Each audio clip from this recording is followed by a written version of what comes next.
Okay, welcome along to another Dicker Data Training Academy event. My name is Robert Crane, and you can find me on the Twitter at Director CIA. What we'll commence today is we'll again be diving into the technical aspects of Office 365, but just to let you know that the webinar has started and is now recording for on-demand viewing at a later stage. If you have any questions relating to any of this, please email microsoft.sales@dickerdata.com.au to get those answered. So just a summary of the webinars that are coming up. So today we'll be looking at managing Office 365 with PowerShell. Next week we'll have a bit of a look at Office 365 and the integration with Azure. So again, how those two products work together, what customizations you can do, what options are available. The following week on the 22nd we'll do an introduction to Yammer. So what is Yammer, how does it work, how does it interface and work with something like Office 365, and what business benefit can it provide. And then on the day that Windows 10 is released, we'll do a webinar all around Windows 10. So again, if you've got any questions, you've got anything specific to be covered, not only in these topics, but in any other event, suggestions, whatever, please email us and let us know what you'd like to see. Okay, so our agenda for today is we're going to have a look at PowerShell and then why PowerShell is so important going forward. We'll then focus specifically on how we connect to Office 365 using PowerShell and then the various services that are part of Office 365. So Exchange Online, Skype and SharePoint. We'll then talk about how to sort of bring it all together, make it work for you, and then I'll give you a use case. So the best way to understand the benefits of PowerShell is to actually show you how it could be used in the business. We'll then finish off with some best practices and a few takeaways. We also have a survey we'd like you to complete towards the end before you do duck off, just letting us know what state your business is based in. So I appreciate if you could hang around till just after the takeaways and complete that survey so that we have a better idea of where everybody is calling in from. So with that, let's dive into looking at PowerShell. So at its core, PowerShell is just a scripting language. Again, it's a programmatic language that allows a number of scripting commands to be executed. So if you're familiar with things like DOS, if you're familiar with BASIC, you'll have the ability to work with PowerShell. Now, don't forget that PowerShell is not only part of Office 365, it is effectively part of every version of Windows. So we can now manage our Windows machines using PowerShell. We can do this across the network. We can do this across the internet. So PowerShell gives us, as IT pros, a way to manage the machines directly from a console. Now, again, as I mentioned, don't forget that it will work with your on-premise equipment and it will also work with the cloud services. So PowerShell is a common factor with all versions of Windows and Microsoft products, no matter where they reside.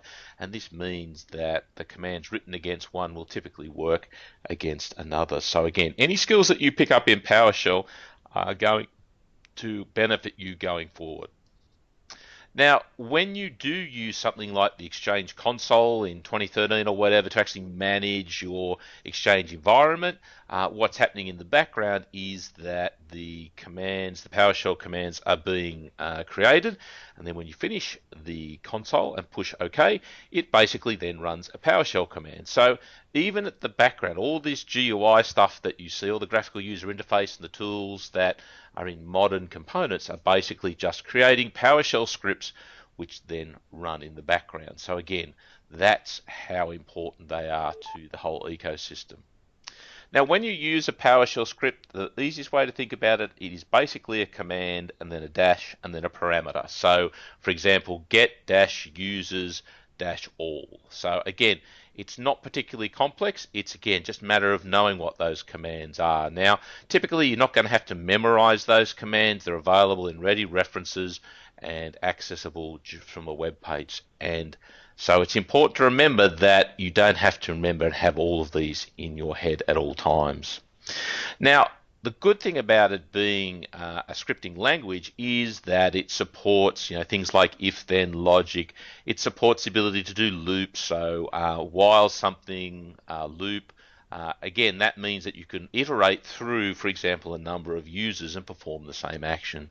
It also supports things like function calls. So you could create a common routine and then you could execute that a number of times throughout your script. So it can be as complex as you want. You can really get down and do some real development with it if you want. But again, it can be used interactively, simply using a command line if that's what you want to achieve. So the question then is well, why should we be using PowerShell when we have things like the graphical user interface, which are pretty easy to use? The reason is that PowerShell allows us generally to execute commands and get things done much faster. So if we put something in a script, we can usually execute that much quicker rather than having to click through a number of options. And remember that the graphical user interface is typically creating a PowerShell script in the back that then runs. So that's the GUI is typically a two-step process, whereas PowerShell, if you use it natively, is working directly with the service. Time saving. Why is it time saving? Because if you're doing the same thing over and over again, so if you need to change your user's email address, for example, or add an email address in Office 365, you can basically set up a loop.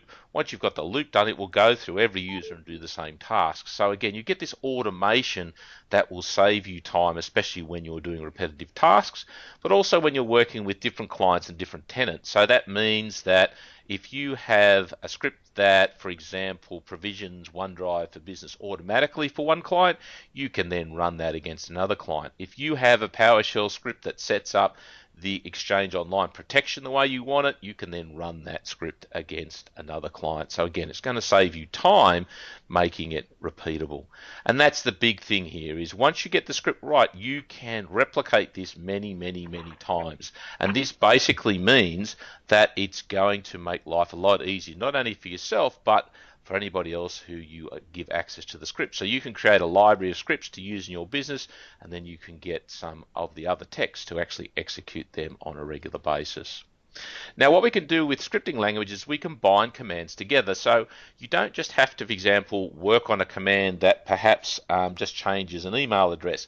You can, for example, combine that to rename a user, to maybe go out and set limits on their mailboxes. So we can start chaining common commands together to make it much easier to manage our system. If we have to manage that through a GUI, we might have to click through 3 or 4 different screens to achieve the same result. So again, we can now chain all these sort of commands together, which is what I just brought on the next point. And remember that PowerShell, no matter where you sit down and learn it or you become familiar with it, it's going to work with all Microsoft products, from Windows on the desktop to Windows Server to cloud-based systems to things like Azure. So again, a very common product on all Microsoft technologies that really all IT pros should be learning and understanding how to operate. And from what I've seen in my own experience is there's no equivalent for other hosted platforms. So if you do use other hosted platforms, whether they're using Microsoft technologies or other third-party technologies, I haven't seen an equivalent to PowerShell that allows you to run that in a hosted environment as well as on-prem. So again, one of the differentiations that Microsoft is bringing to its products. So when you work with PowerShell, you have two options. You have the traditional command line interface. If you like using a shell, if you like typing in commands, if you like the DOS prompt, this command prompts for you. Works fine, runs all the scripts, nice and quick, nice and easy to work with. The other option is an integrated scripting environment. So basically this gives you a Visual Basic style, a Visual Studio style environment. As you can see the script that color codes it for you. The execution window appears below. You get online help. You get the ability to debug and set breakpoints, and it's really an environment to develop your script. So certainly I'll show you both of these, but the default I would suggest that you have a look at is the integrated scripting environment, which again comes with all versions of Windows. So it makes it much, much easier to work with, especially when you're starting out. So let's dive in and have a look at how we configure Office 365 PowerShell. Okay, so what we need is the very first thing we need to install on our machine to allow us to execute PowerShell commands is the Microsoft Sign-in Assistant. Now you'll find the URL for that. It's just a piece of software. We install that, and when we install that, what we find is that will install a service into our machine. As you can see, the Microsoft Online Sign-in Assistant, and it will automatically start that. Once we've got that, we now need to install the Windows Azure AD module. Again, the link's there, and that will put an icon on the desktop. So that basically allows the commands to access and use Windows Azure AD. So remember that Office 365 identity is basically managed through Windows Azure AD. As we'll cover next week, that Office 365 comes with a basic Azure AD implementation. So we need to be able to get to that to be able to set our users, passwords, permissions, those sort of things.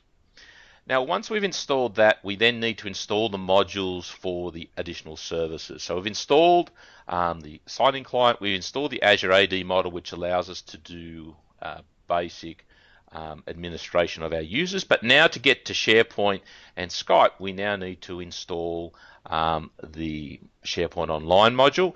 Now when you go to install that, you're going to need to make sure that you have the Windows Management Framework version 3 and also .NET version 4, and you'll be prompted to install those if you don't already have those on your system.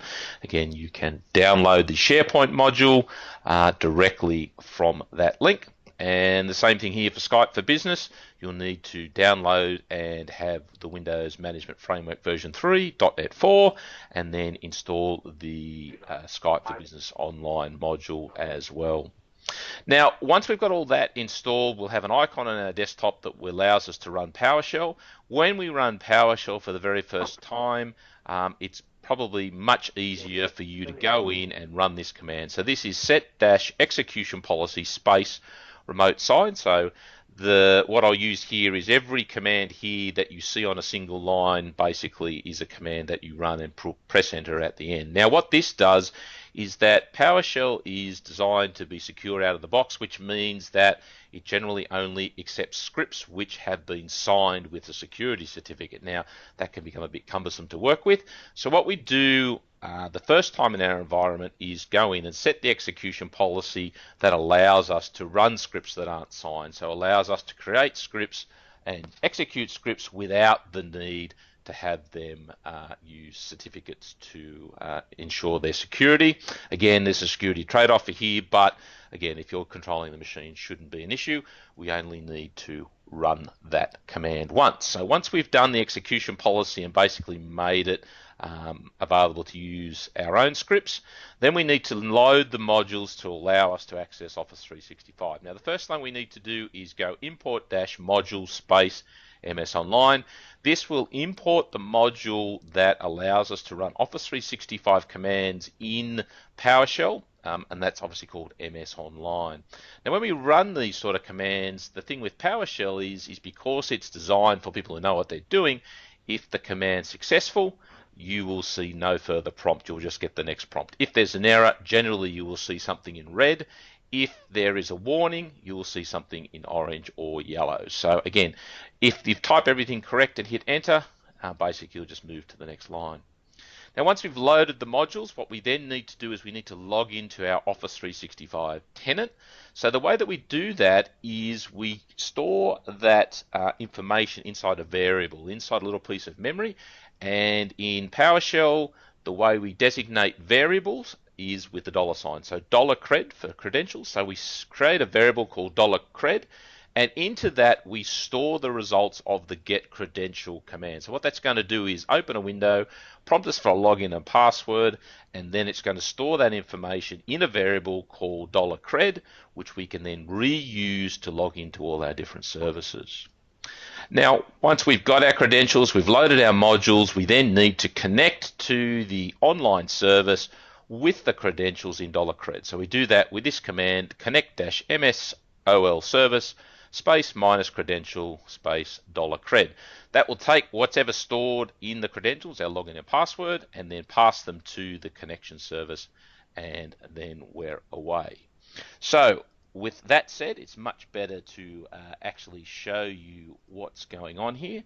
So what I'll do now is I will swap across to my desktop, so give that a minute to come through. So what I've done here in this environment is set up a dedicated PowerShell environment on a new clean machine. I have already installed those modules because you don't want to bother about that, and you'll see what I've created up here is an icon which I've got called Windows Azure Active Directory. So I simply double click on that and you'll see now I get the PowerShell command window. Now just a couple of quick tips here before we get into PowerShell. What I suggest is you right mouse click on the icon, go into its properties, then go into advanced, and make sure that it always runs as an administrator. So a couple of people get tripped up now and then by PowerShell not running as an administrator. So if this is your dedicated machine, I certainly recommend that you do that. The other thing that I would suggest to have a look at is if you go into the top left icon here and go into the properties and go into the font tab, you can change the display font of your PowerShell. So again, typically it comes out teeny weeny, so you can make it much larger, which is what I have done here. So now you can see I have my PowerShell command environment.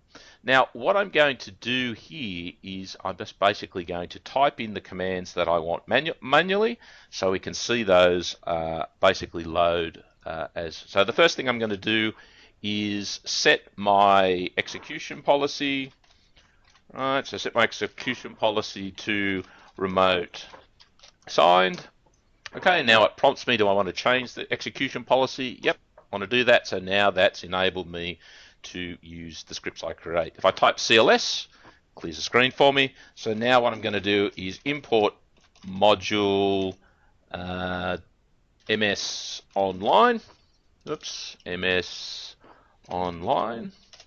Okay, so as you can see, once I've done that successfully, I get no further prompt to let me know. So now I've got to get my credentials. So I'm going to go $cred equals get dash credential, hit enter. It prompts me with a login.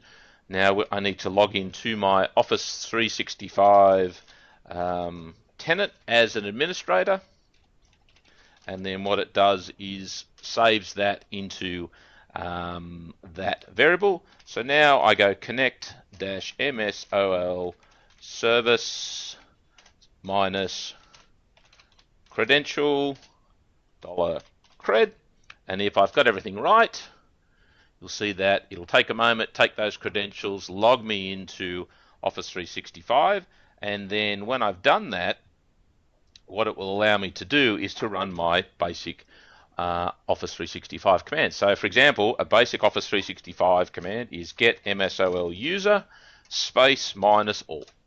So now that will go into my Office 365, show me all the users in my environment and who has a license. Now, what I can also do in PowerShell is I can what's called pipe, so I can send one command into another. But what I can also do is I've copied a command here. Now if I go up into this prompt and go to edit and then go to paste, you'll see that it pastes the command that I just copied and then executes it.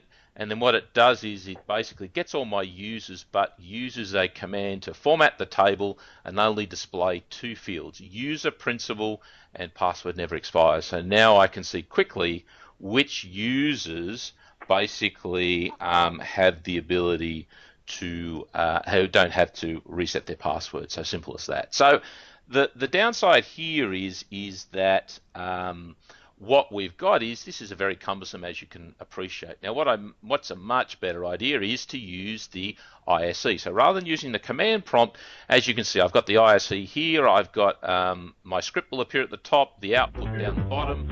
You'll see that I can also put my commands over here on the right, and I can go through the PowerShell commands there. Looking for IT support? Want your own IT department without the cost and hassle? After Dark Technology can provide you with a 24-hour help desk service and on-site troubleshooting by experienced technicians. By developing a relationship with a trusted IT partner who understands your priorities, you'll be best positioned to respond and execute a speedy resolution when disruption or disaster strikes. Our support plans are uniquely crafted to suit you, and you'd be surprised just how competitively priced they are. Find out more when we return to your call, or send an email to support@adit.net.au. Okay, so again, ask everybody to mute themselves, especially if you're calling in from the phone. It does destroy it for everybody else. So now that we've got the commands here, you can see that I can now look up the individual commands. So I'm getting a far more effective way. Now to load a script, basically what I'll do here is, for example, I'll load a script to connect to my Office 365. You'll see that it has a nice headings, it has the coloring. So now if I just go in and execute this, basically it will do the same as I did before, and same commands. Okay, so but you'll see it's a much better environment, much easier for me to work inside. So again, achieves the same thing. So if I then go in here and go get MSOL user, you'll see that I get prompted, I get nice help about information, so a much better environment generally to work in. So if I now hit enter, that will return exactly the same result as I had before. So really it's that easy to use and get into the environments, and my advice to you is generally to basically work in the ISC. It's a much nicer environment for you to work with. So let's just pop back to the slides. Okay. So once we've connected to our Office 365 admin, we now need to connect to Exchange Online. Now the way we do that is with this very convoluted command, but again, just remember that we only have to do this once. You basically copy and paste that and save that into our script. Once we've done that, we then import the PowerShell session as the second command. If we want to then connect to SharePoint, we import the module for SharePoint. So we've imported the module already for our commands in admin commands. Now we import SharePoint, and we then connect that to our SharePoint tenant. The point here is to remember it has to be your tenant-admin.sharepoint.com. And then we repeat basically the same for Skype for Business, which is still called the link connector. The reason these are different naming conventions is because they're from different teams. And we again assign that to a session and then basically import that session and apply that. So let's just pop back to the demo environment just to give you the way to do that. So we can wait a second for that to appear for everybody.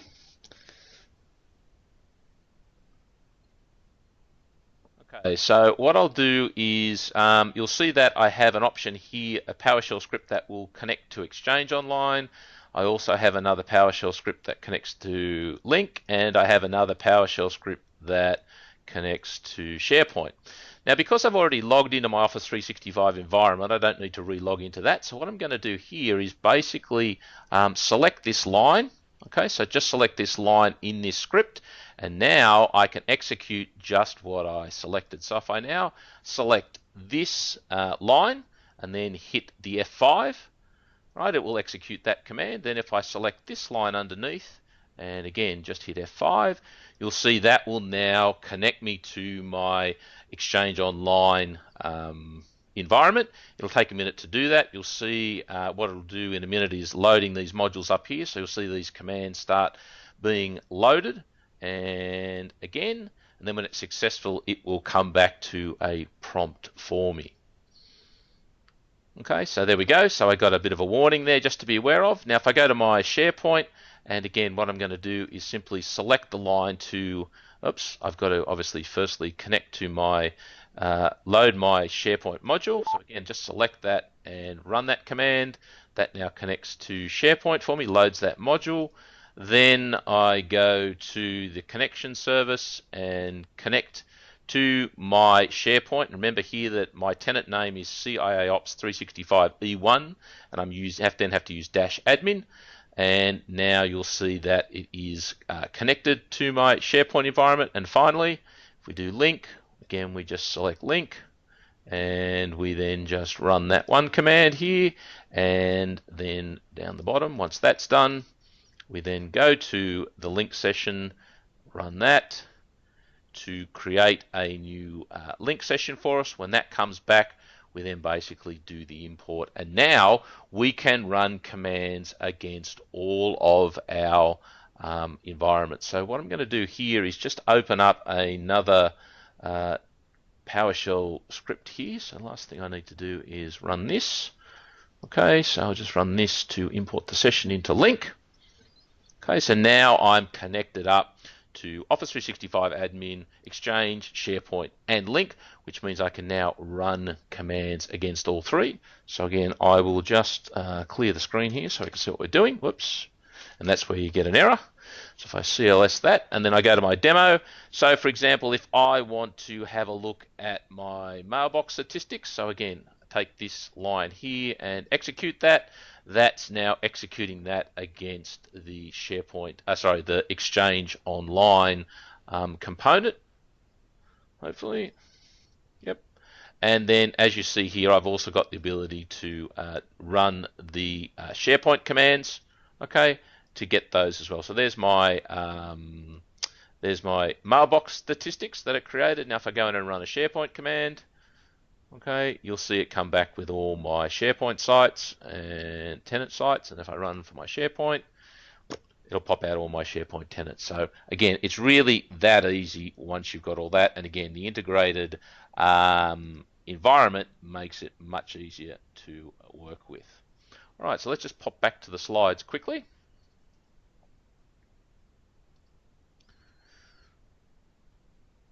Okay.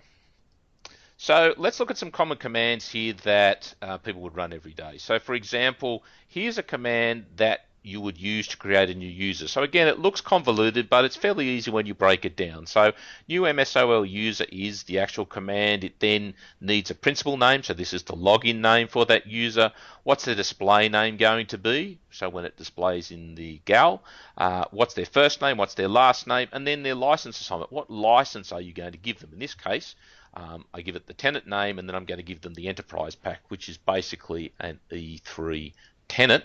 And if I want, I can customize that to include or not include some different items in that license pack. So for example, maybe they don't want SharePoint. And I can also then set their usage location. So where is the user? So again, think of this, if you could import that information from a spreadsheet, run it in a script, certainly make it a lot easier than going through a GUI, especially for lots and lots of users. So another common one is setting a password. So what you can do with PowerShell is you can go in and you can set the password of a user and force it so that they either have to change it at first login or not change it at login. So if you do a migration from on-premise to Office 365, what you may want to do is create some standard passwords so that when users log in for the first, they know how to log in first thing on Monday morning. They're not coming to you asking you what their password is. You know what the password is, so you can configure their desktop, do whatever.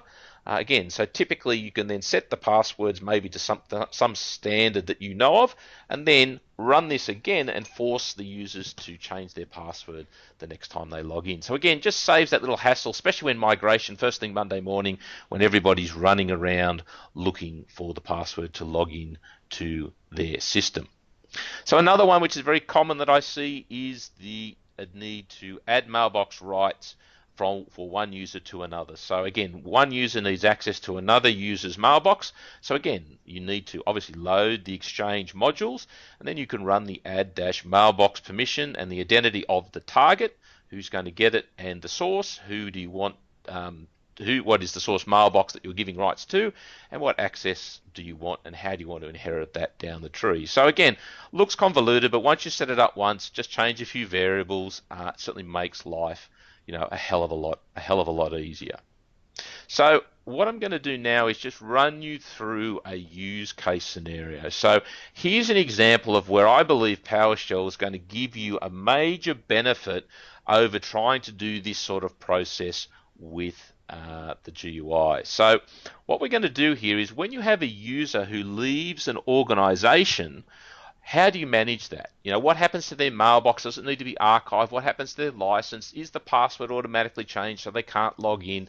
So again, if you script all this and put it and execute it every time, you get a consistent result.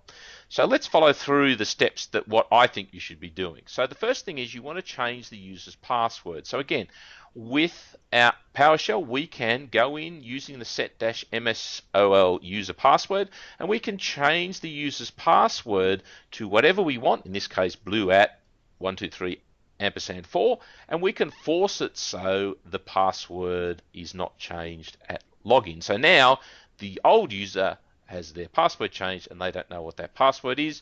You as an admin know what that password is and can access that account if you want. So now the next thing to do is we need to check how big the mailbox is. So we can run this command here just to see how big that mailbox is, because let's say we want to keep it under 10 gig, and what we're going to do is actually move it to being a shared mailbox so that we can keep it as an archive without it chewing up a license. So the first thing to do is check to see what size of that mailbox is for that user. So the next thing is, if you want to maybe restrict the growth, so you don't want additional information, the user's existing mailbox to grow, you can go in and set a quota for that mailbox so that it won't exceed 10 gig, or so that you'll get warnings about when that goes on. So again, you may have a user who's subscribed to a lot of newsletters and maybe getting a lot of mail. You don't want that mailbox, wherever you move it, to keep growing and do all that sort of stuff. So again, we can set limits on that using PowerShell. So now what we're going to do is we're going to convert the user's mailbox to a shared mailbox. So again, simple command here, just set mailbox, first name, last name, and we now make it a shared. So the advantage of moving it to being shared is the fact that if a shared mailbox, we can have as many of those as we want, and they don't consume a license. So the only restriction is that if you move it to a shared license, then the only way you can access it is through a licensed account. So typically what you'll do is convert it to a shared account, and then you'll attach it to an existing user. So maybe if you've got a new user coming on board, you would then attach that shared mailbox from the old user to the new user, so they can actually see, drag and drop and see what's going on, but you maintain all the information in the original mailbox. So again, this command just converts it into a shared mailbox.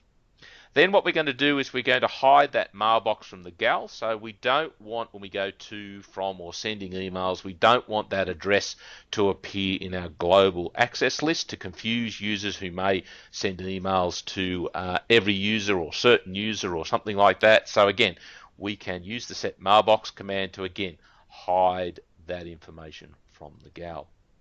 Now, the next thing to do is we want to set up a forward so that the email address that was for that mailbox is now going to somewhere else. So again, that user's original email address may still be receiving emails, and you may want that to go to a new user so that they can process those as required. So again, very simple command to set mailbox, and again, follow through like that.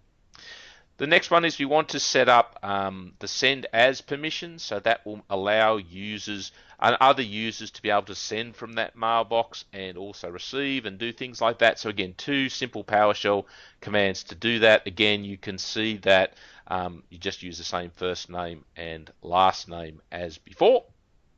And what we're going to do now in step 8 is just check that it is a shared mailbox. So we run basically a get recipient command, and we pipe, so the vertical line there is a pipe, so we're running one command through another command, and you can see here it's doing a bit of logic, so it's doing where, and it's looking for the results basically equals a type of shared mailbox. Now the last thing we do is remove the license. So now that user still exists, their mailbox has been converted to a shared mailbox, but we're removing the license from them so that they are now no longer licensed for that environment. So they're the steps. So what I'll do is let's just pop back to the demo environment, and I'll just show you how all that works. So give that a minute to spin up for me here, and hopefully when we come back you will see that we have on screen. So I have a user here called James Hill. So James has a full mailbox, has a full login, has an E3 license. So he has now left the business. So what I'm going to do here is I'm going to open up my resigned user script here, and as you can see, I've created an environment here, a variable called user and mailbox, so James Hill, and then I've also first name, last name, and I've also included this command here called write-host, which basically outputs some text onto the screen so I can see what's going on. So as you can see, all these commands are simply the commands that we've run through here. So what I'll do here, fingers crossed, is if I now execute this, and basically what you'll see is it changes the user's password. It's now checking the size of the mailbox, and that'll report that back. Then it will go in and set up the limits. Interesting that it's picked Gordon Jackson, so maybe James has a different name. And then it will convert that to a shared mailbox. And once it's done that, it will then hide it from the gal, set up an email forward, set the permissions, and at the end of the day it will remove that license. So again, it'll take a little while obviously to do that because it's working through a user, but the important thing is all I've done is run this script. So again, if you're very smart about the way you do and you want to extend your PowerShell, again, you could set this up so maybe it pulls it from an Excel file or manually asks for you to input it. Again, you've got to see it's asking me to confirm something, so I'll go yes to all. And checking for shared mailboxes, you'll see now that it's now complete. So the process is now complete. I've done nothing else. So if I now go back to my environment and hopefully refresh this, we should see that James Hill here no longer has a license, still a user, and no longer has a mailbox. There's James. And if we select him, you'll see in a minute, hopefully, maybe he's over here. Okay, I don't know what happened there. It should have been him. Maybe. Oh, there we go. So it just took a minute to refresh. So you'll see that this user, James Hill, no longer has an email box and no longer has a license. So our PowerShell script here has done exactly the job we want. Importantly, it's done that in a way that's automated, consistent, and as following a process that we've set out. So again, it's really that simple to do that. So again, let me just pop back to the presentation. Okay, so let's pop back to our presentation and wrap up. So give that a minute for the PowerPoint to come back up. Okay, so let's run through some best practices here while we're finishing up. Again, my advice to you is set up a clean PowerShell environment. This is what I've done here. I've actually created the machine on an Azure virtual machine, but you could use VirtualBox on your desktop. Now, the reason I recommend a clean machine is that there are a number of add-ins like .NET 4, some other components like the framework you may need that may conflict with other software. So my advice is create a clean PowerShell machine. If you do it in Azure, for example, like I've done, you can access that virtual machine anywhere you can get to a browser, and you know it's a consistent environment. So if you've got multiple people accessing that, great way to do it. The other way that you'll see in my environment is I have my scripts in a directory which I've also synchronized with OneDrive for Business. Don't overlook the prerequisites that you require. So make sure that you have the right environment, the .NET 4, all that sort of stuff is going to have to go on the machine.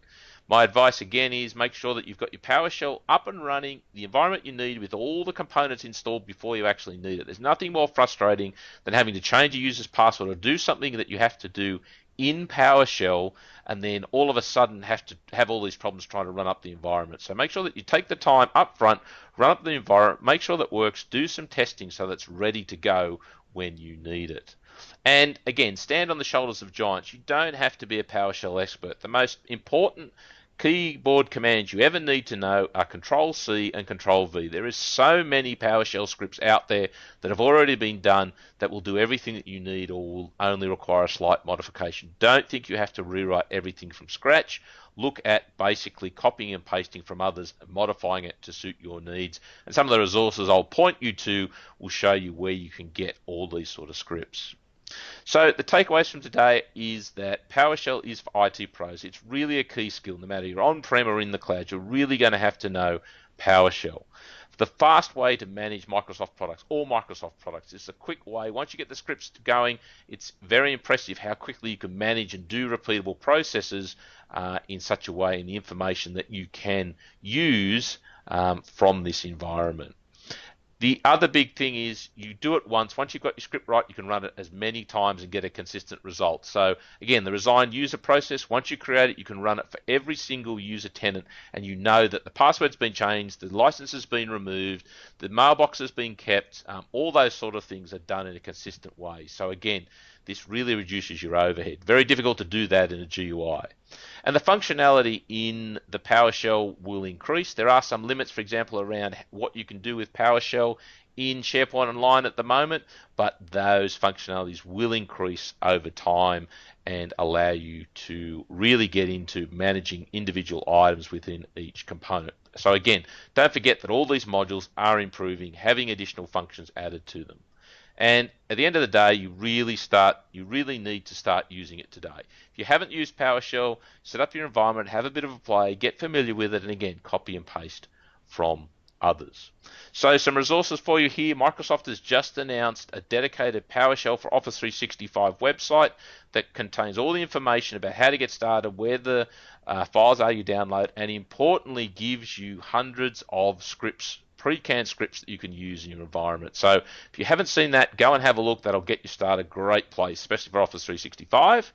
Okay, the script resources for IT pros. If you go into this gallery, you'll find, again, hundreds and hundreds of scripts on Windows, but also Office 365, all Microsoft products that are up there that have been put up by people that you can use, copy and paste to create your own environment. There's also a jumpstart training from the Virtual Academy. Again, just look for that on microsoftvirtualacademy.com. And again, if you haven't been aware of Hey Scripting Guy, again, Microsoft's TechNet scripting resources, great ongoing resources for scripting.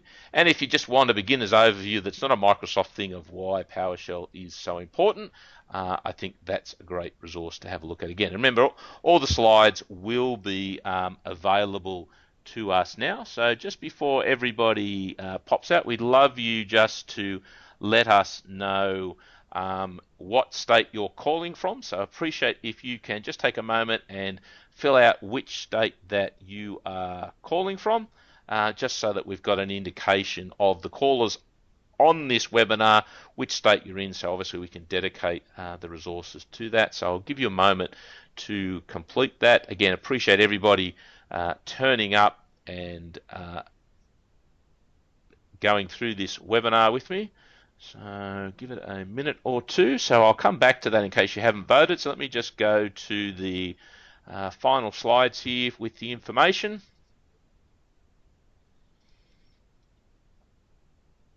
Okay, so again, thanks for voting in that. And again, here's our Dicadata contacts. Again, the main one is microsoft.sales@dicadata.com.au. And as a wrap up, thanks for attending. Really appreciate people coming along, giving us feedback. Don't forget that we continue these Wednesdays in July and into August. So the next one will be an introduction to Office 365 and Azure. The following week, an introduction to Yammer. And then the 29th, with the launch of Windows 10, we'll cover off everything Windows 10. Remember, microsoft.sales@dicadata.com.au for all your questions. And if you have any questions for me, please contact me via director@ciaops.com. And with that, I thank you very much for attending. I will hang around for a few minutes, but I will now stop the recording.